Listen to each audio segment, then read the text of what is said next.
I am a distinct individual. I know where I stop and where the world starts. I recall my paths and ways through life. What I did, how I thought. I remember myself in innumerable situations. I never doubt that I am me. All this seems ordinary, but how can all this come to be? I see, I hear, I feel. How can separate perceptions bind together into a coherent whole? How can all be me? What makes me a self? My identity through time, my identity across senses. What maintains personal identity? I'm Robert Lawrence Kuhn, and Closer to Truth is my journey to find out.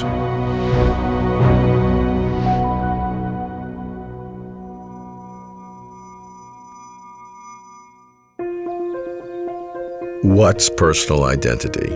It's easy to describe, maddening to decipher. So where to begin? It's part philosophy, what personal identity means, and part biology, how personal identity works. Part philosophy of mind, and part biology of the brain. I begin with philosophy. That's why I'm in Berkeley, meeting a favorite philosopher of mind, John Searle. John, how do we deal with this question of personal identity? How can we begin to think about this concept of self? The problem with personal identity is we feel there is a fact that I'm me. Yeah. There's some fact about me that makes me me. But that's hard to pin down philosophically because all of my experiences change, all the parts of my body, all the molecules in my body have changed. The most famous negative attack on the notion of the self was by David Hume. And he said, philosophers always talk as if they had this experience of the self, but he says, whenever I try and grab my forehead and think, where is the self? All I get is a kind of headache. I feel my hand pushing against my head. I feel a vague hangover from last night, but there isn't any self in addition to all of that. And Hume gave a famous destructive examination of the notion of the self, that there isn't any self in addition to all of our particular experiences. I used to think Hume was right, and there is something right about that, but there is another argument that I use, and I want to say this does produce a formal notion of the self, and that is if you ask yourself, how is it possible that you can explain your behavior without giving causally sufficient conditions? I can tell you who I voted for in the last election, my reasons for voting, but they don't determine my vote. I could have had those reasons and still have voted for the other guy. It was up to me. But how is that intelligible? That is, what's the meaning of the claim that I can explain my behavior without giving you causally sufficient conditions? And there I think you can only make sense of that if you suppose that there is a self that makes a reason effective by deciding to act on it.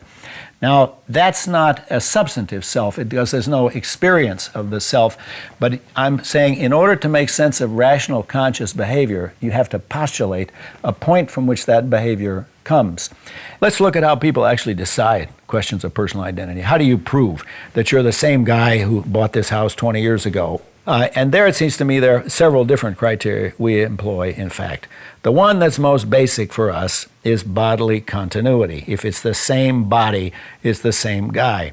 However, that's not itself by itself sufficient, because we can imagine cases of brain transplants where if your brain gets put in another guy's body and his brain gets put in your body, well, we're not so confident that body identity does it. Now, a criterion that's very important for us is memory. It is this continuity of memory that gives me the sense that I am a single person that continues. And then, so to speak, orderly changes in bodily development. If I suddenly change like Gregor Samsa into a big insect, or if I suddenly I changed into a mountain, well, then we're not so confident. It's still the same guy. And then a fourth criterion we use is a continuity of personality. This is not satisfactory, but I think it's where we are. That is, I think we get rough and ready criteria. You have to postulate a self to make sense of rational behavior. And then our urge is always to think, well, we want something we can't have. We want to find the soul that is at the bottom of all this beer muggy stuff I've been talking about. And of course, there isn't anything. Now, I'll tell you how I think we're going to get out of this, and that is we know more about how the brain works. So I think that the next step in this will be made when we get a better understanding of the neurobiology of the self. I'm glad John's not satisfied, because I'm surely not. Here, according to John, is the state of play. Maintaining personal identity combines the philosophy of identity with the psychology of the self, which are all determined by the biology of the brain. A mouthful. But the core is neurobiology, brain science. I've followed the field for half a century, and I remain struck by wonder. To maintain personal identity, how can the brain deliver what's required? John campaigns for more neurobiology, and I'm with him on this. That's why I go to Caltech, to visit a pioneer of the neurobiology of consciousness, Christof Koch. Christof's mission is to discover the neural correlates of consciousness.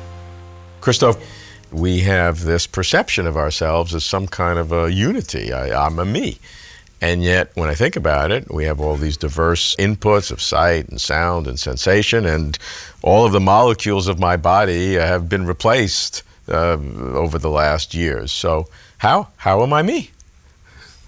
It's not something that just happens passively. It's an active computation that the brain has to perform to keep on running this module, this self module that keeps up this feeling, this person that I'm still me. And it involves a number of processes. One of them is called the binding.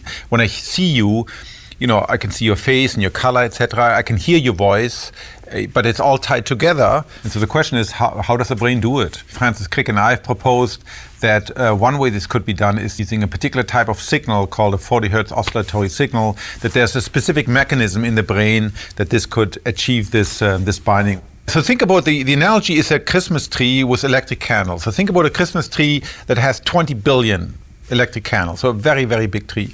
And each candle being like a neuron in our brain. And each candle flickers briefly. And that's a neuron. If you actually, electrically listen to a neuron, as it were, you can hear a little discharge. You can put it on an audio monitor, and that's the way neurons communicate. Now, binding means that these 1,000 candles over here and these 100,000 here and those 20,000 there, they all belong to the same percept. How do you do that? Well, one way to do it, for example, they can all fire simultaneously.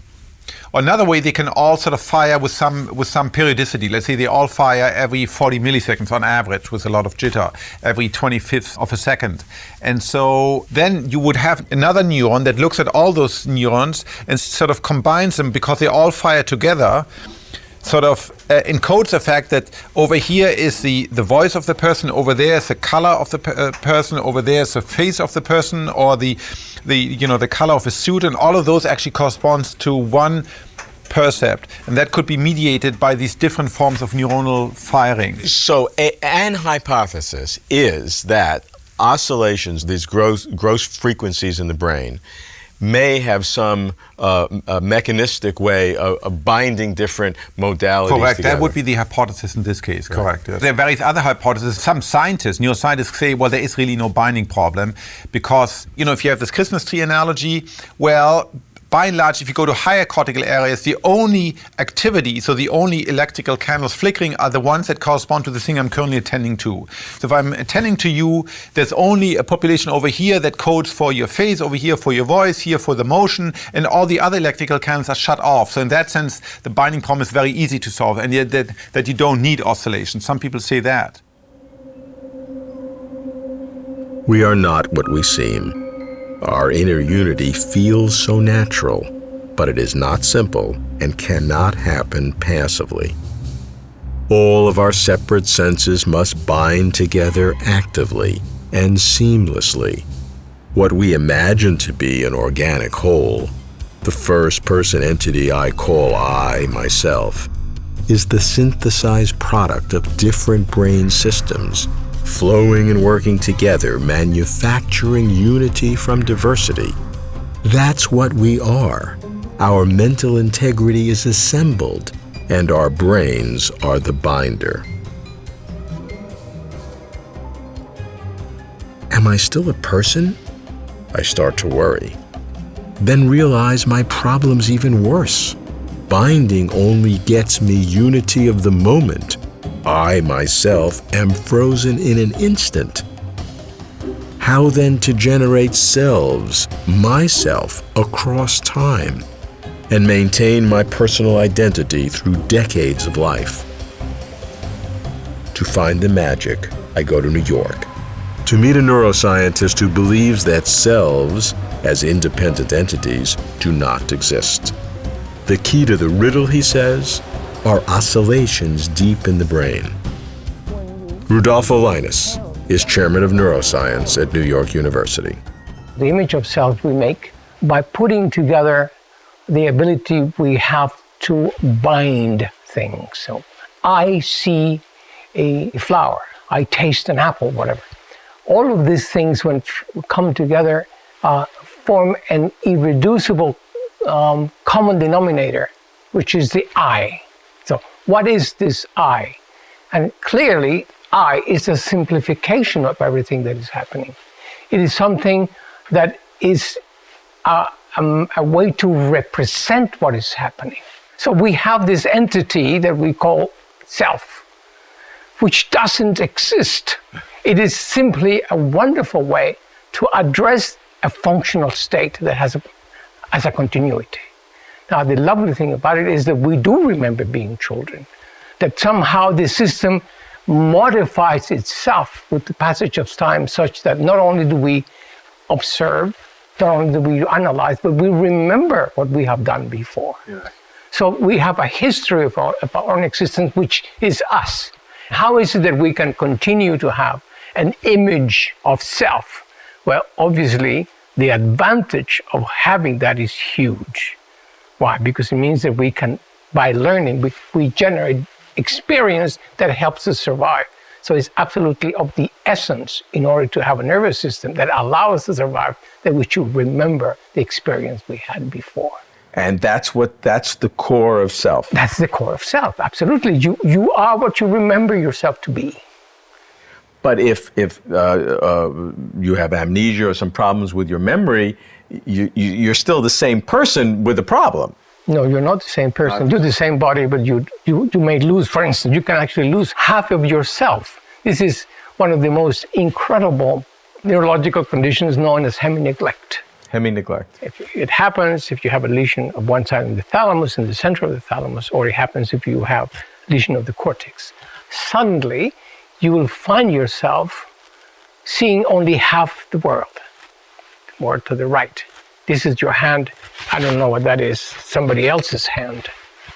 You have lost identity. You don't know that you have two eyes. You don't know that clocks then go from 12 back to 12. It goes from 12 to 6 and that's it. You don't know that half of the universe exists. It tells you how you are made. You're made out of two parts.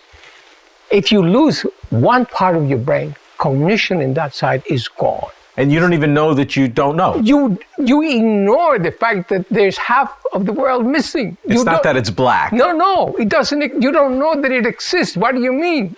So, very surprising, very lovely, because it tells you that, in fact, although this eye is working, although the thalamus is working, although the cortex is working, the system is not generating self. Why is it not generating self? Because the thalamus comes in two flavors. The thalamus that informs and the thalamus that put context to the information. The midline thalamus, interlaminar nucleus and so on, are the ones that produces the binding. If there is no binding, the activation happens, but you don't put it together into a cognitive experience. So we really begin to understand how cognitive experience comes to be.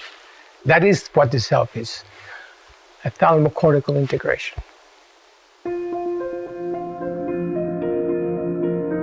That is certainly what part of the self is, but all of the self, I've struggled with this.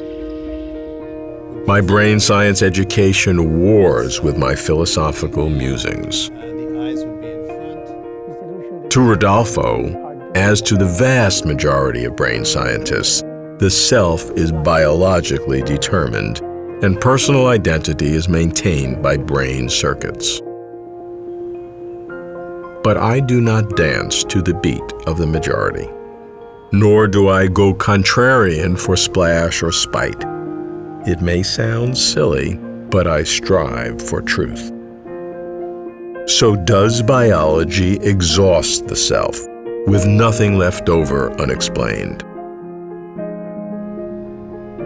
Some say that there is more to selves and persons than what can ever be gleaned from our electrical probes and chemical assays. I hear that philosopher Stephen Braude makes this case, seeking new realms of reality and asserting the primacy of psychology. The concept of personal identity isn't a very clear concept. It has some things to do with psychological criteria. It has some things to do with physiological criteria. When we talk about cases of multiple personality or dissociative identity disorder, for example, there are all sorts of respects in which we might want to switch from one criterion to another. In terms of continuity of personality, we might want to say that certain alternate personalities have psychological continuity and psychological consistency, and so that counts as a kind of continuation of identity. On the other hand, someone with different multiple personalities doesn't have to apply for multiple driver's licenses or register to vote more than once. So it really depends on the context whether we want to consider somebody with multiple personality one person or many persons. And I don't think there's a privileged solution to that question. Is there more to our consciousness than just the brain? What can we learn from the identity, the seeming identity of our personality? The answer to that, I think, depends in part on how much exotic data you're willing to entertain. I mean, if you're willing to look seriously at some of the data suggesting the persistence of personality after bodily death, that throws the question into a whole different arena than the one the neuroscientists would want to deal with. After the body's decomposed, then if there's evidence of continuation of personality, certainly the neurophysiological view goes out the window. Injuries, stroke, tumor in different parts of the brain will have extremely specific impact. We can lose the ability to understand a written word, but understand it verbally. We can understand but not speak. And that would seem to indicate that every one of our modalities is just a function of the brain. I think that's inferring too much. It would show at most perhaps that it's mediated by the brain, but it doesn't show that the brain is essential for the self to continue. If it turns out, as I believe and others believe, that our psychological descriptive categories can't be translated without residue into, say, purely physical or physiological categories, then there is something that we need to understand about the psychological realm that can't be accounted for any other way. And this is not what we call an epiphenomena, an artifact, something that's emergent, that is not just the product in some way, however complicated, of the physical world. Well, I wish I had a view about which came first, the physical or the mental, and I don't have an answer to that. But since it seems to me transparently the case that there is a psychological realm, and since that realm can't be translated or understood completely in terms of another kind, then it seems we have no choice but to take that part of reality and understand its place in the bigger picture. I'd love a bigger picture of reality. But evidence, please, is weak at best. How else could so many smart people be physicalists? But I'm more than open-minded. My great hope is that there is indeed a bigger picture in which my personal identity resides, and I'm ready to rip off my skeptic-making blindfolds and see the new world. But whenever I feel hope surging and science skidding, I know I need a skeptic. For personal identity, Philosopher Michael Tooley is my man.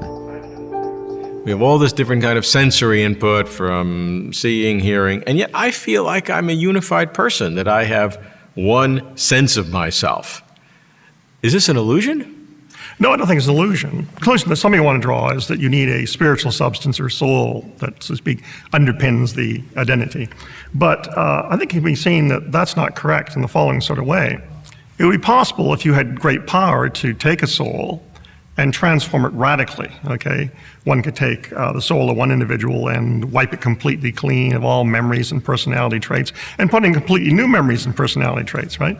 Now, I wouldn't think that would be the same person. I mean, if it turned out I had a soul, I underwent that sort of transformation and so on, maybe into a theist, etc., right? I would think that Michael Tooley had not survived, right? So I don't think that sameness of substance, be it spiritual substance or material substance, is what's crucial for personal identity. So the question is, what is crucial, right? I think it's a matter of the right sort of causal connections, okay? I think what makes it the case that, I'm the same person as a certain other person who lived many years ago and so on, Michael Tooley, is that there is a chain of connectedness going from my mental states today, my personality, my memories go back to various experiences I had earlier, right?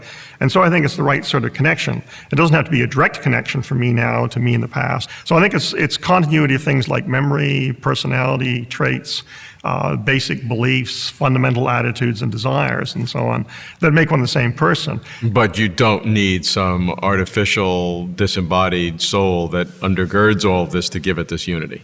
There is a tricky question about what the right sort of causal connection is. A friend of mine used to look forward to the future when, new and better bodies would be created, right? And all of his memories and personality traits would be downloaded into his other body, right? And so there's a question whether he would survive that sort of operation or what you'd have is a replica. There's a question about whether you need a tighter sort of connection, whether you need the same brain even with different molecules continuing to exist, together with the causal connections, whether both are necessary, or whether it's only the causal connections and continuity that matter. So if you have the personal identity and you take all of the information from one brain and put it into another brain, what you're saying is it's not clear whether the person exists or not. That's right. I mean, there are two problems. I mean, one is that you could transfer it into two other brains, okay? And then the question is, which one is you, right? The other is you could, so to speak, transfer but forget to destroy the one brain, right? And so in both cases, you're inclined to say they're replicas, right? And so there's a real question whether then the person that exists at that point is identical with the person who previously existed. And I say what is clear is you need continuity because of causal connections, but you may need a bit more. You may need something like continued existence of the brain in order to have identity rather than simply a replica. And why would that be the case, though? If the person is only the brain, which is a physical substrate, and there is information encoded in that substrate, however complex, if you could capture to the last bit, you would still say that there's a possibility that would not be you, but would still be a replica. Well, here's the worry. I mean, the feeling is that whether or not it's you shouldn't depend upon what's happening out there elsewhere in the world, okay, right? And so if we transfer the information in your brain into another brain, okay, right? On the one hand, if that's the only transfer of information we do, right, you may be tempted to say, oh, that's still me, right? But if the information could have been transferred to another brain, if it had been, then it looks like you can't say that both of those are you, although that needs to be considered more carefully.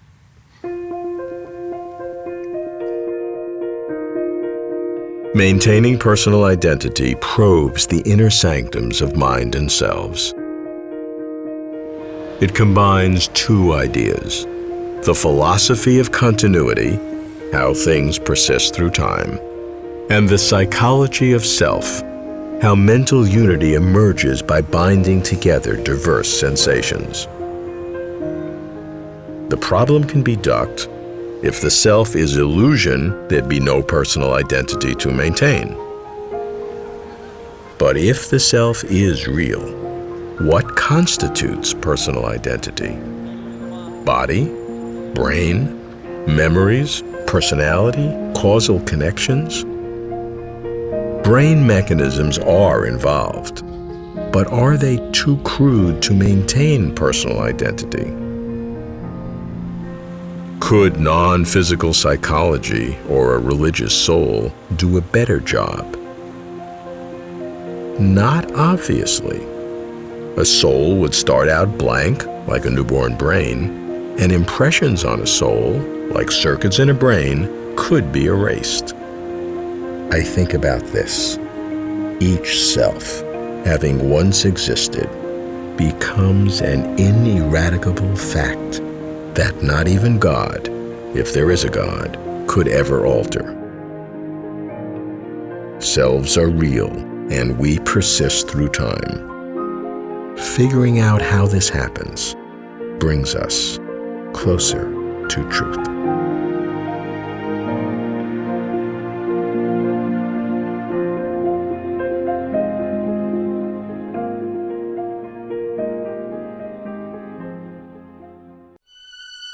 For complete interviews and for further information, please visit closertotruth.com.